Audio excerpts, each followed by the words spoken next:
Hello and welcome to the Hoof GP. My name's Graham Parker. I specialise in treating cattle with lameness problems and making sure that they don't go lame in the first place.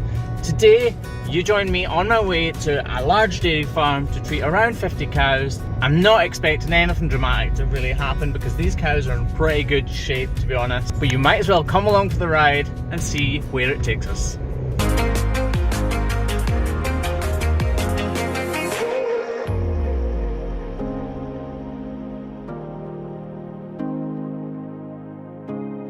Oh, I'm so tired today. The cows are busy having their breakfast.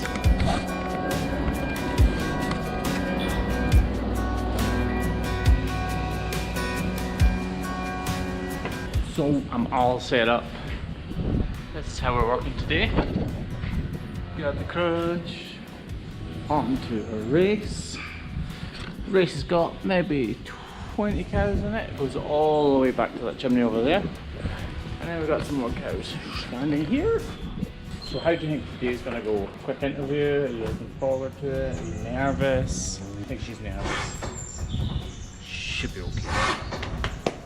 And so it begins. Go on then, lass, come on. Come on, that's it. Good girl, on you go. On you go. Good girl.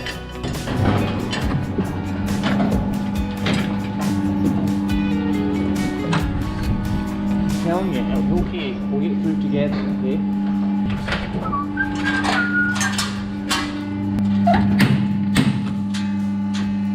Oh my god.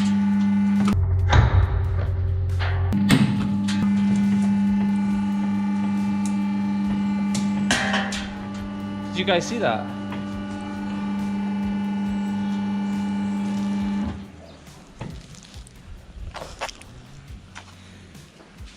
Oh, Jesus.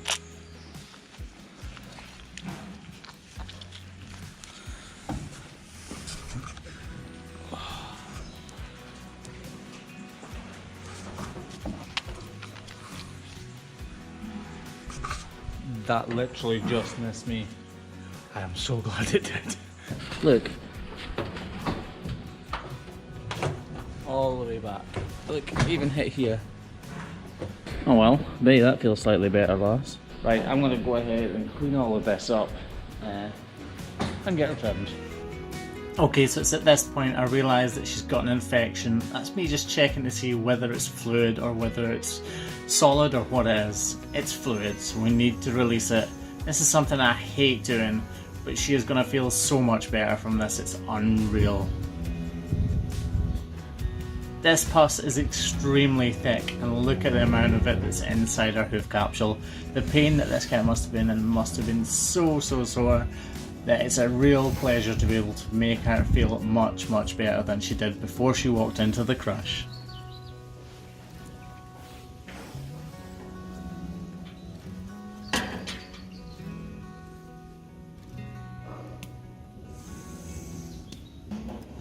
Although it looks really gruesome or grim, I need to make sure that there's as little pus remaining inside that cavity as possible so that she can truly recover.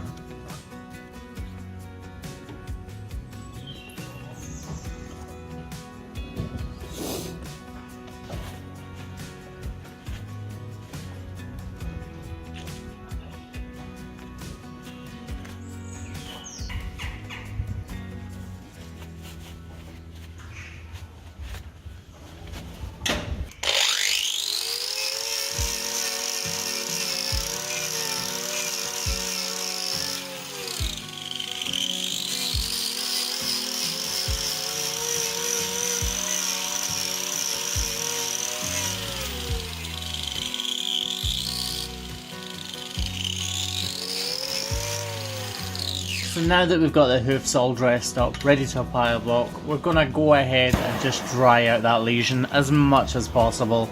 That's me blowtorching the hoof to make sure there's no oil present and no moisture.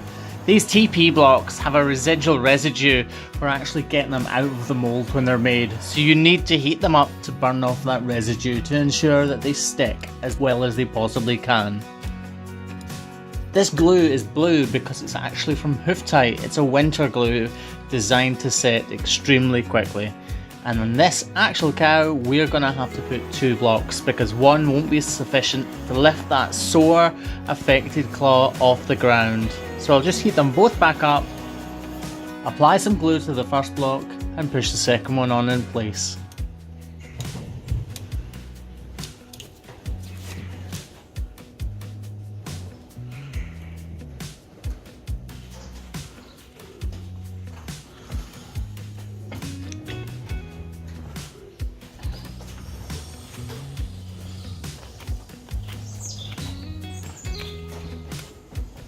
As I'm sitting editing this video, it actually pains me to see the cow in a state like this. This farmer truly has done everything he possibly could have to make sure that she is in as little pain as possible.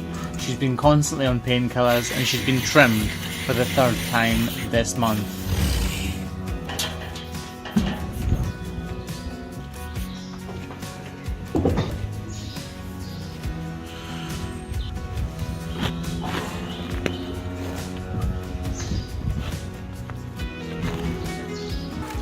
So you don't see me wrap very often, but in this case we need to dry up that lesion as much as possible and really try and help the iodine sink right into that cavity and really sterilise things and encourage new flesh growth from the inside out.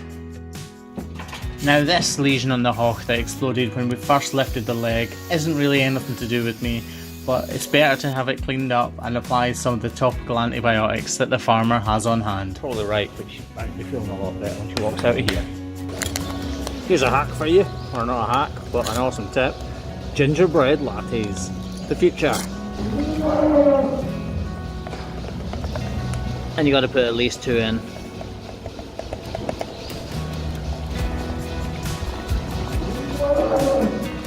That makes the day go better, I tell you. No spoon, no problem. Okay, so I started this video saying something like I didn't think anything dramatic was going to happen. Well, there you go, proved myself wrong. This cow is number 621 and obviously she's been in a great deal of pain. She was actually trimmed before by the herdsman or the dairyman, who is a very, very capable trimmer, but unfortunately couldn't find the problem and actually placed the block on the wrong claw, which led to her being lame for a little bit longer than she should have done. Then I removed that block, gave her a trim, but couldn't apply another block because I was scared it would make her worse. She obviously hasn't recovered from the initial trim, so this is her 2nd visit, and I'm sure she will get on much better from this trim. I wasn't hopeful after the first time I visited her, as I remember now. This time she's been bandaged, she's got a double block on, and we're going to revisit her during the week next week to see how she's getting on.